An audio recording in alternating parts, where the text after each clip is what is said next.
Magandang araw mga katito katita dito sa Riyadh, Saudi Arabia. Etong mga oras na to guys, meron tayong binili na mga gamit o mga pambagahe dahil may nagpautos sa atin na papabili ng kailangan nilang mga pambagahe.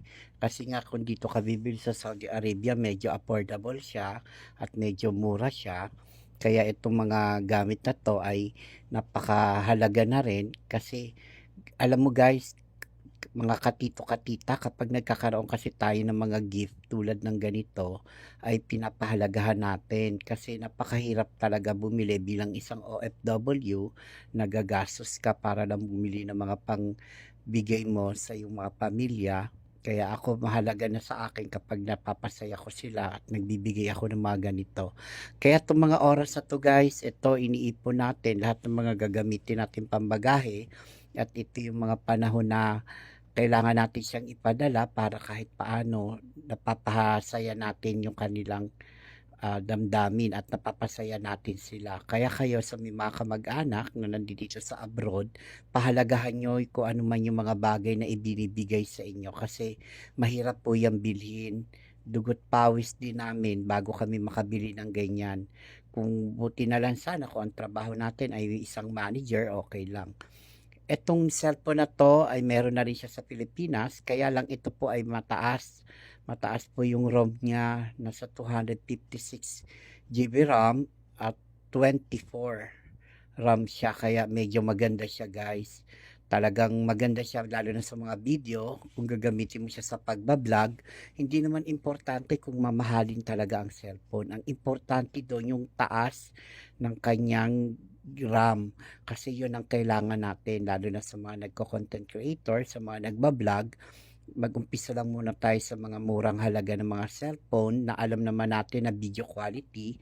Yun, etong Vivo 30 medyo mahal din siya dito guys, medyo mahal pa ng mga panahon na binili ko to.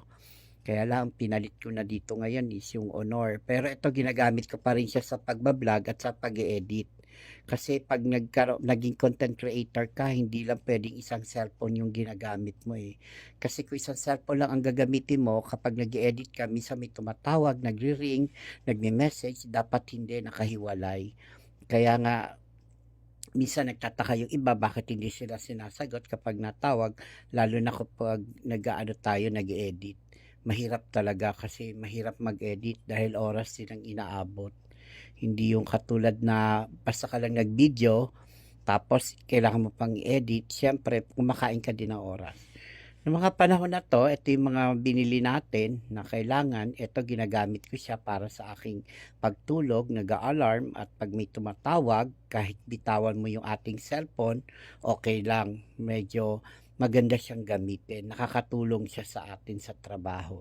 At ito regalo rin sa atin, yung Huawei na yan. Ako guys, mapagmahal ako sa gadget.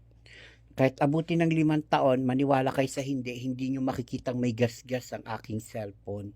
Kasi iniingatan ko talaga kasi mahirap guys, mahirap bumili ng gadget, lalo na mahal. Kasi pag panahon ng walang-wala ka, hindi mo siya mabibili. Kaya iniingatan ko siya, binapahalagahan ko siya. Ganun ako magmahal ng mga gadget. Kaya kayo, pag nagkaroon kayo ng mga gadget, alagaan nyo kasi minsan lang yan sa buhay natin.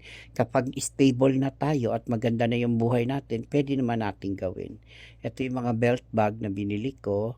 Kung mapapansin nyo, itong ayos ng bahay, dati po siyang ayos. Pero ngayon, iba na po yung ayos sa ating bahay. Maganda na po at maaliwala. Sa susunod, ipiplex ko rin sa inyo guys kung ano ang ayos ng aking bahay. So ngayon naman, kailangan natin pumunta dito sa bilihan ng mga chandelier at ng mga ilaw para sa gagamitin sa ating pagde-decorate sa bahay. Kasi guys, kapag nagkakaroon ka ng business o nagkakaroon ka ng bahay na sarili, hindi man agad na gagawin, dapat meron kang naiipon para pagdating ng panahon na kailangan mo at wala kang pera na pambili, meron ka na. Ganyan po dapat tayo. Kaya ako, unti-unti, ginagawa ko minsan makakapagtaka nga eh. Nakakapagtaka minsan inaabot ng 3 taon bago mo ibagahe kapag ready na yung kailangan sa mga bahay mo. At least may magagamit at may makukuha ka na. Sa mga nagla-like and follow at nagbibigay ng star sa akin, maraming maraming salamat. Naway pagpala pagpalain kayo ng Diyos. Tuloy-tuloy lang guys, marami pa tayong ipapakita na content sa susunod. Ito ang buhay OFW. God bless you.